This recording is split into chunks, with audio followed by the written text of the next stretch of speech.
Hello students, welcome to my YouTube channel. मैं हूं अमित शर्मा और आज इस वीडियो में मैं लेकर के आया हूं आप लोगों के लिए स्पेशली क्लास 10th के स्टूडेंट्स के लिए ह्यूमन रेस्पिरेटरी सिस्टम का टॉपिक। पिछले वीडियो में हम लोगों ने रेस्पिरेशन इन एनिमल्स के बारे में पढ़ा, रेस्पिरेशन इन प्लांट्स किस तरीके से गैसेस का एक्सचेंज होता है उसके बारे में पढ़ा। आज इस वीडियो में हम लोग ऑलमोस्ट अपना जो टॉपिक है वो कंप्लीट कर लेंगे ह्यूमन रेस्पिरेटरी सिस्टम का, ठीक है। और साथ ही साथ रेस्पिरेशन का जो टॉपिक है चैप्टर में लाइफ प्रोसेसेस के अंदर वो भी ऑलमोस्ट कंप्लीट हो जाएगा। तो ज्यादा लेट ना करते हुए चलिए स्टार्ट करते हैं ह्यूमन रेस्पिरेटरी सिस्टम को। ह्यूमन रेस्पिरेटरी सिस्टम, देखिए स्टूडेंट्स, हम लोग जो हैं यानी कि ह्यूमंस जो हैं वो मल्टी सेलुलर ऑर्गेनिज्म है। हमारी बॉडी के अंदर ट्रिलियंस ऑफ सेल्स प्रेजेंट हैं। हर सेल को ऑक्सीजन की रिक्वायरमेंट है, हर सेल जो है वो कार्बन डाइऑक्साइड प्रोड्यूस करता है, यानी कि गैसेस का जो एक्सचेंज है वो हमारा चल रहा है। लेकिन क्या है कि हमारी बॉडी के जो सेल्स हैं वो आउटर एयर के डायरेक्ट कांटेक्ट में नहीं है, यानी हमारे मसल्स के जो सेल्स हैं, मसल सेल्स हैं, या हमारे ब्लड के जो सेल्स हैं वो डायरेक्ट आउटर इन्वायरमेंट से, हमारी बॉडी से बाहर जो इन्वायरमेंट है वहां से गैसेस का एक्सचेंज नहीं कर सकता, ठीक है। तो फिर हमारी बॉडी के अंदर एक ऐसा सिस्टम मेंटेन किया गया है जिसकी हेल्प से आउटर एयर जो है वो हमारे बॉडी के अंदर जाती है और जहां उस एयर को ले जाया जाता है वहां पर अल्टीमेटली उस एयर के अंदर प्रेजेंट ऑक्सीजन जो है वो ब्लड के अंदर एंटर करती है और ब्लड में प्रेजेंट कार्बन डाइऑक्साइड जो है, जो कि कलेक्ट किया है ब्लड ने पूरी बॉडी के अंदर से, वो वहां रिलीज कर देती है, ठीक है। तो ये जो पूरा सिस्टम है इसमें मेन ऑर्गन होता है लंग्स, ठीक है। लंग्स वो पर्टिकुलर स्ट्रक्चर है जहां पर गैसेस का एक्सचेंज होता है इंटरनली, ठीक है। और इसके अलावा लंग्स तक एयर पहुंचाने के लिए एक पर्टिकुलर पाथवे जो है वो प्रेजेंट होता है, जो स्टार्ट होता है ए पेयर ऑफ ओपनिंग्स जिनको हम बोलते हैं नोस्ट्रिल्स या एक्सटर्नल नेयर से जो दो छेद प्रेजेंट हैं इनको हम बोलते हैं क्या, एक्सटर्नल नेयर्स। यहां से लेकर के एक्सटर्नल नेयर से नेजल चेंबर है, नेजल चेंबर से इंटरनल नेयर्स हैं, फेरेक्स है, फिर लेरेक्स या थ्रोट जिसको हम बोलते हैं, उससे नीचे फिर ट्रेकिया है। ट्रेकिया जो है वो डिवाइड करती है ब्रोंकियाई में, ब्रोंकियाई फर्दर लंग्स के अंदर एंटर करती है और वहां पर फर्दर डिवाइड करती है, छोटी छोटी ट्यूब्स बनाती हैं। सेकेंडरी ब्रोंकियाई है, टर्शियरी और टर्मिनल ब्रोंक्यूल जो वो बनते हैं। At last round shaped structure बनाए जाते हैं जिसको नाम दिया जाता है एल्वियोलाई, जहां पर गैसेस का एक्सचेंज होता है। ये सब हम लोग पढ़ेंगे अभी। तो सबसे पहला पॉइंट जो हम लोगों ने बात करनी है वो क्या है, एंट्री पॉइंट एक्सटर्नल नेयर्स, ठीक है। नोस्ट्रिल्स भी बोल सकते हैं आप इनको, pair of opening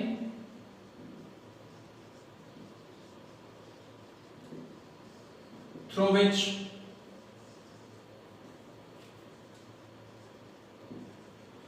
air is inhaled. एक पेयर है ओपनिंग का जिसके थ्रू एयर जो है वो इनहेल की जाती है और एयर इस नोस्ट्रिल के बाद एंटर कहां करेगी, नेजल चेंबर। तो सेकंड पार्ट जो है वो क्या है, नेजल चेंबर, ठीक है। Nasal chamber large space, yes लिख सकते हैं स्पेस present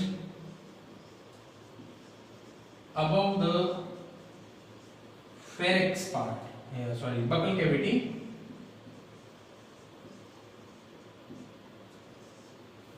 बक्कल कैविटी का जो रूफ है जिसको आप बोलते हो पैलेट, ठीक है। पैलेट से ऊपर की तरफ ये पार्ट प्रेजेंट होता है नेजल चेंबर। मैं यहां ब्रैकेट में लिख देता हूं पैलेट अबाउट पैलेट, ताकि और ज्यादा क्लियर हो जाए कहां प्रेजेंट है बकल कैविटी का, यानी कि जो रूफ है पैलेट उससे ऊपर की तरफ ये प्रेजेंट होते हैं। It acts as conditioning area for inhaled air। देखिए अब नेजल चैम्बर जो है इसका काम क्या होगा। नेजल चैम्बर वैसे तो एक पासेज है, ठीक है। एक्सटर्नल लेयर्स जो हैं वो एयर को जब इनहेल करते हैं तो वो एयर आगे एंटर करती है नेजल चैम्बर में, ठीक है। वैसे तो ये क्या है, पासेज है, लेकिन पासेज होने के साथ साथ ये क्या है, यहाँ पर जो एयर इनहेल की गई है उसकी कंडीशनिंग भी की जाती है। कंडीशनिंग कैसे की जाएगी, जैसे आप नेजल चैम्बर में आगे की तरफ देखेंगे, हेयर्स आर प्रेजेंट, ठीक है, hairs are present which separate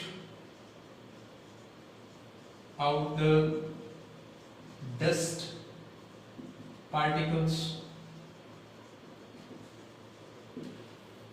anterior part में अगर आप देखते हैं तो बारीक बाल जो हैं, छोटे छोटे हेयर्स जो हैं वो प्रेजेंट होते हैं, जो क्या काम करते हैं, जो इनहेल्ड एयर है अगर उसमें कोई डस्ट पार्टिकल है या कोई माइक्रोबियल सेल है तो उसको कैप्चर कर लेता है, उसको वहीं पर रोक लेता है, सीविंग इफेक्ट शो करता है, ठीक है। एक काम हो गया। दूसरा काम, जो नेजल चैम्बर है वो म्यूकस से भी कवर्ड है, तो म्यूकस जो है वो भी ट्रैप कर सकता है डस्ट पार्टिकल्स को और जो माइक्रोबियल सेल्स हैं उनको। प्लस साथ ही साथ अगर आप इंटरनली देखेंगे तो जो वॉल है नेजल चैम्बर की, rich in blood supply, wall is rich in blood supply to। अब रिच इन ब्लड सप्लाई है, ये क्या करेगी क्या, it helps in maintaining temperature of inhaled air. अब आप बोलेंगे जी टेम्परेचर कैसे मेंटेन होगा। देखिए हमारी बॉडी का टेम्परेचर क्या है, 37 degree Celsius.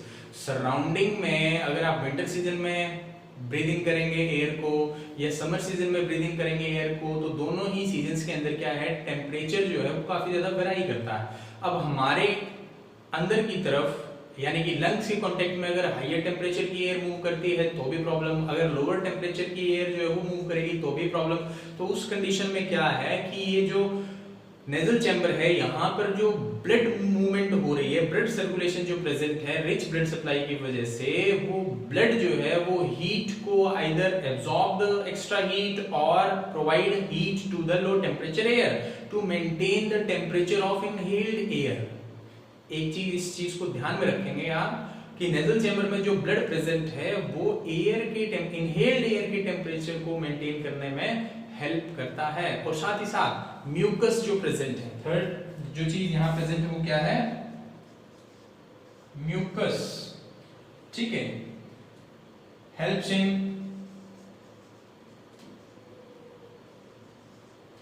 Moisture maintenance in air. Air during summer season क्या होती है, ड्राई होती है। अब ये ड्राई एयर अगर हमारे लंग्स तक जाएगी तो क्या है, वो लंग्स की वॉल एल्वेओलर वॉल्स को डैमेज कर सकते हैं। तो उसमें मॉइस्चर कंटेंट को इंक्रीज किया जाता है। कैसे इंक्रीज किया जाएगा, जो म्यूकस वहां प्रेजेंट है उसमें प्रेजेंट वाटर कंटेंट वेपोराइज होगा on coming in contact with hot air, ठीक है। एज ए रिजल्ट जो हीट है वो तो ब्लड ने एब्जॉर्ब कर लेनी और जो वेपोराइज्ड वाटर होगा वो उस इनहेल्ड एयर में एंटर कर जाएगा। एज ए रिजल्ट जो मॉइस्चर लेवल है एयर का वो भी इंक्रीज हो जाता है। इसलिए नेजल चैम्बर को हम क्या बोलते हैं, कंडीशनिंग एरिया है for inhaled air.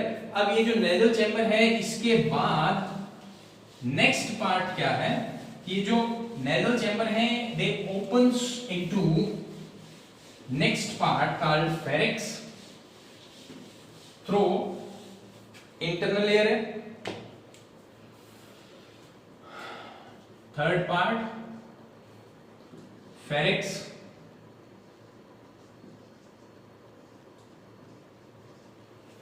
nasal chamber opens up into pharynx with the help of one pair of internal layer। जैसे बाहर की तरफ ये एक्सटर्नल लेयर है, वैसे ही नेजल चैम्बर की इंटरनल साइड पर अंदर की तरफ एक पेयर और प्रेजेंट है ओपनिंग्स का, उनको हम बोलते हैं इंटरनल लेयर्स। और इंटरनल लेयर्स जो हैं वो ओपन करते हैं फेरिक्स में।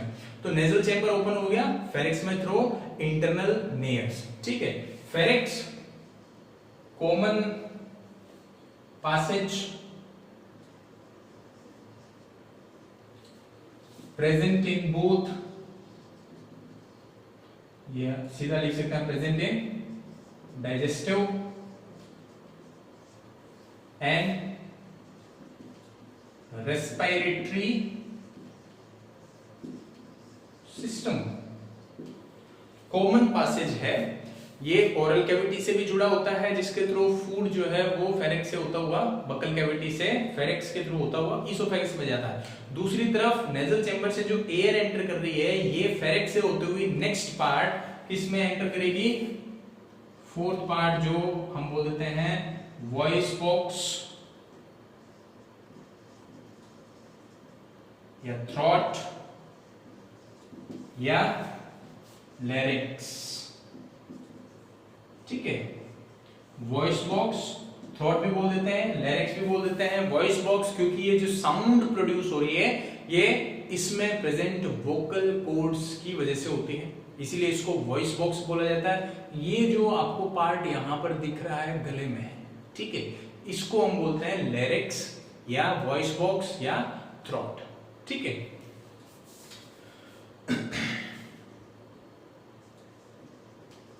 passage for inhaled air also produce sound with the help of vocal cords। vocal cords की हेल्प से साउंड भी प्रोड्यूस करता है। ठीक है, तो साउंड प्रोड्यूसिंग ऑर्गन है और पार्टिकुलरली मेल के अंदर ये थोड़े बड़े साइज का होता है, इसलिए इसे एडम्स एप्पल भी बोल दिया जाता है। इट्स ओपनिंग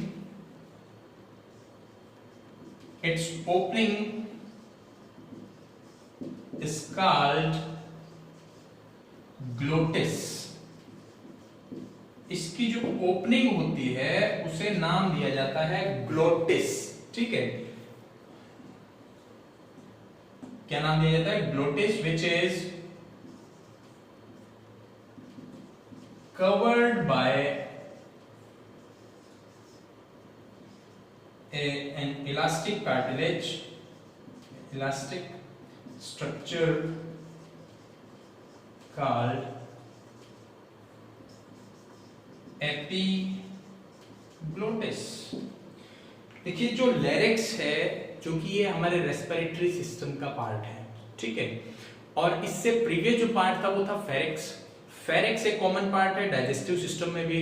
तो जब कभी हम लोग खाना निगल रहे होते हैं, ठीक है, खाना निगल रहे होते हैं, तो क्या पाथवे क्या खाने का कि वो बक्कल कैविटी के थ्रू फेरिक्स से होता हुआ और ईसोफेगस में जाएगा।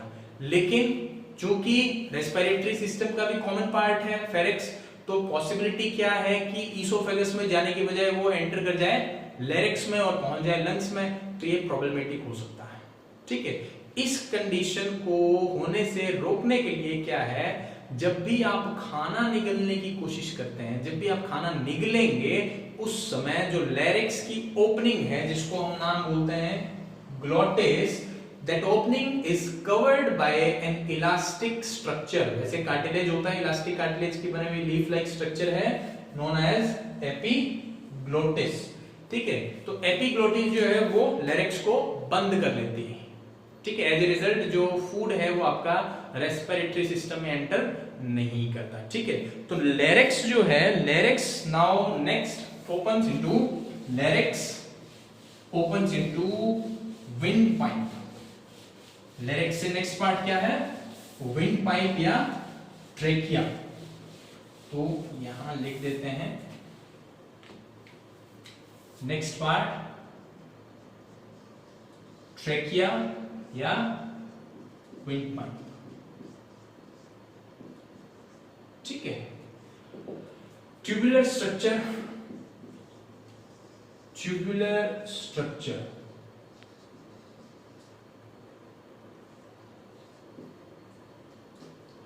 ट्यूब की तरह की स्ट्रक्चर है।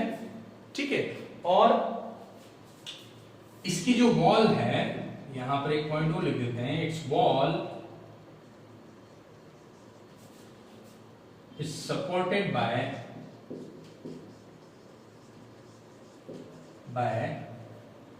C-shaped cartilage rings। ठीक है, मान लेते हैं ये हम लोगों ने यहां शो कर दिया लैरिंक्स, इससे नीचे ये क्या है, ट्रेकिया। और ट्रेकिया जो है इसकी वॉल में इस तरीके से सी शेप्ड कार्टिलेज की रिंग्स जो हैं वो प्रेजेंट होती हैं।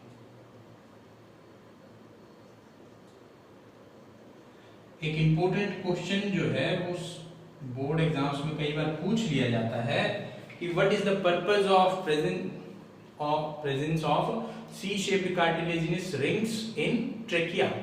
ट्रेकिया में जो C shaped cartilage rings present हैं, इनका फंक्शन क्या है? तो क्या आंसर होगा इसका कि जब आप सांस बाहर छोड़ते हैं उस दौरान ट्रेकिया जो है वो कोलैप्स ना कर जाए, उसकी वॉल्स आपस में चिपक ना जाए, इससे रोकते हैं।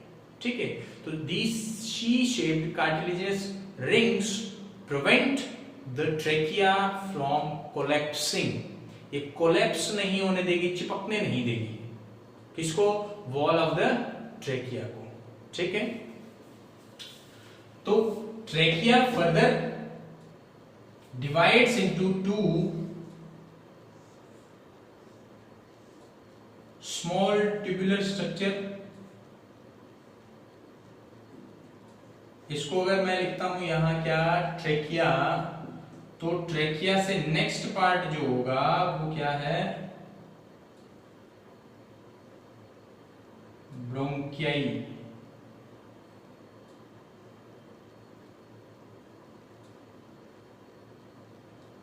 इसको हम बोलते हैं ब्रोंकियाई। ठीक है, तो दो, एक लेफ्ट ब्रांच बनेगी, एक राइट ब्रांच बनेगी, और इनको नाम दिया जाता है ब्रोंकियाई। ये जो ब्रांचेस हैं दे एंटर्स इनटू, अब यहां से क्या है, हमें बाहर से ऐसे स्ट्रक्चर जो है वो शो किए जाते हैं, किसकी? लंग्स की। एक्सटर्नली लंग्स हमें ऐसा दिखाया गया है। उसमें क्या है कि ये जो ब्रांच एंटर हुई है ये फर्दर डिवाइड करती है,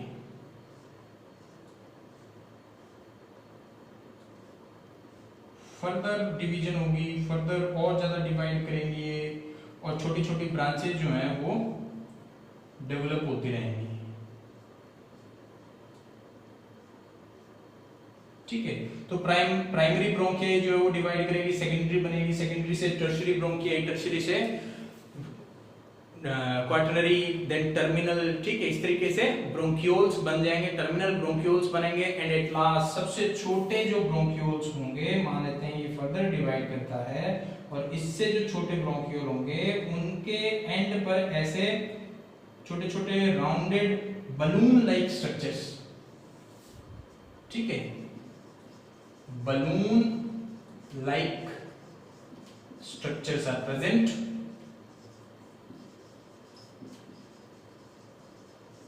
These structures are known as alveoli।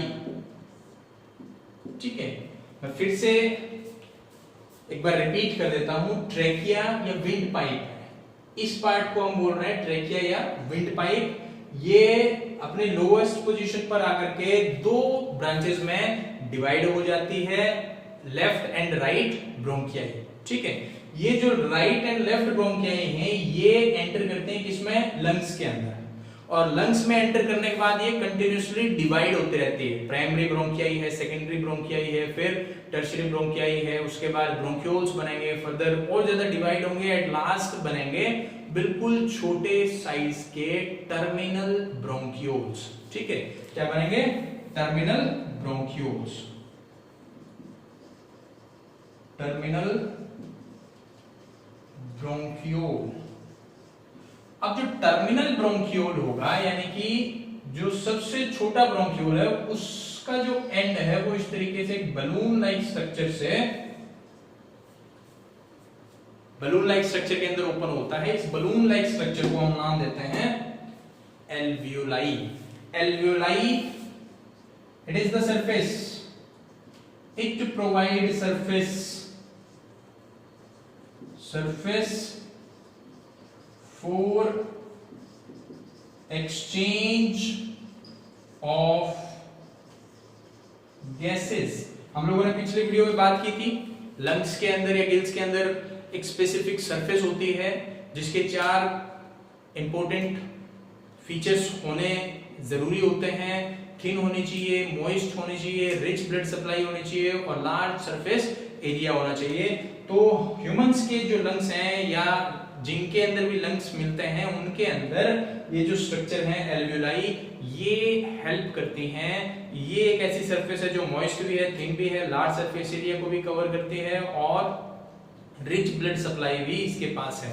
तो गैसेस के एक्सचेंज में ये पार्टिसिपेट करती है। और पूरे के पूरे लंग के अंदर अगर आप देखेंगे तो ये जो ब्रांचेस हैं, ये बहुत सारी ब्रांचेस होंगी और फर्दर क्या है, अल्टीमेटली काफी सारे ब्रोंकियाई इसके अंदर, यानी कि बिल्कुल एक अंगूर का जैसे गुच्छा होता है ना, अंगूर का सब गुच्छा जो है वो अंदर की तरफ प्रेजेंट होता है। और पूरी की पूरी जो स्ट्रक्चर है, फिर ये जो सारा स्ट्रक्चर है ये एक्सटर्नली पेरिटोनियम या इंटरनल मेम्ब्रेन से कवर्ड होता है। ठीक है, और इस तरह के जो स्ट्रक्चर्स हैं वो बन जाते हैं। देखिए मैं दूसरा लंग और यहां पर बना देता हूं। ठीक है, उसके बाद ज्यादा थोड़ा क्लियर हो जाएगा।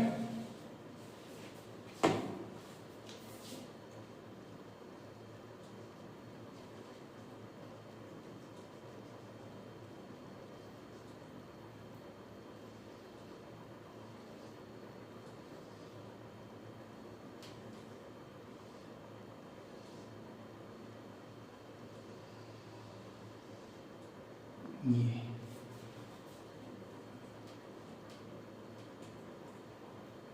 ठीक है, तो इसमें ये भी फर्दर आगे ऐसे ही डिवीजन शो करती है।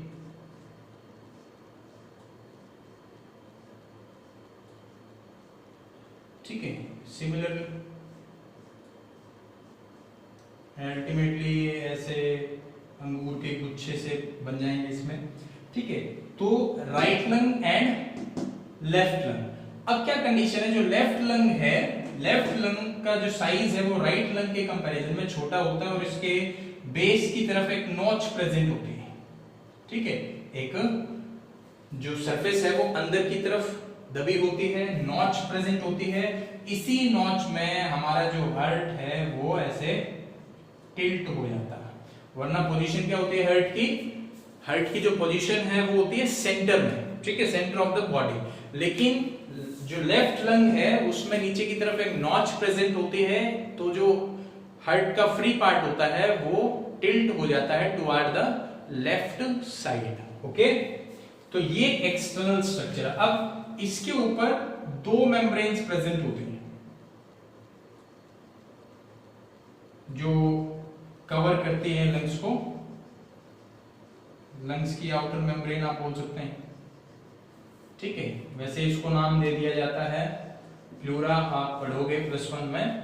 ठीक है, +1 में जब आप इसके स्ट्रक्चर को अच्छे तरीके से पढ़ते हैं तब बताया जाता है कि जो लंग्स हैं या जो इंटरनल जो स्ट्रक्चर था इसके अंदर, alveoli, terminal bronchiole, primary, secondary, tertiary जो ब्रोंकियाई है वो अल्टीमेटली कवर्ड होते हैं 2 मेम्ब्रेन से। उनको नाम दिया जाता है visceral pleura and parietal pleura.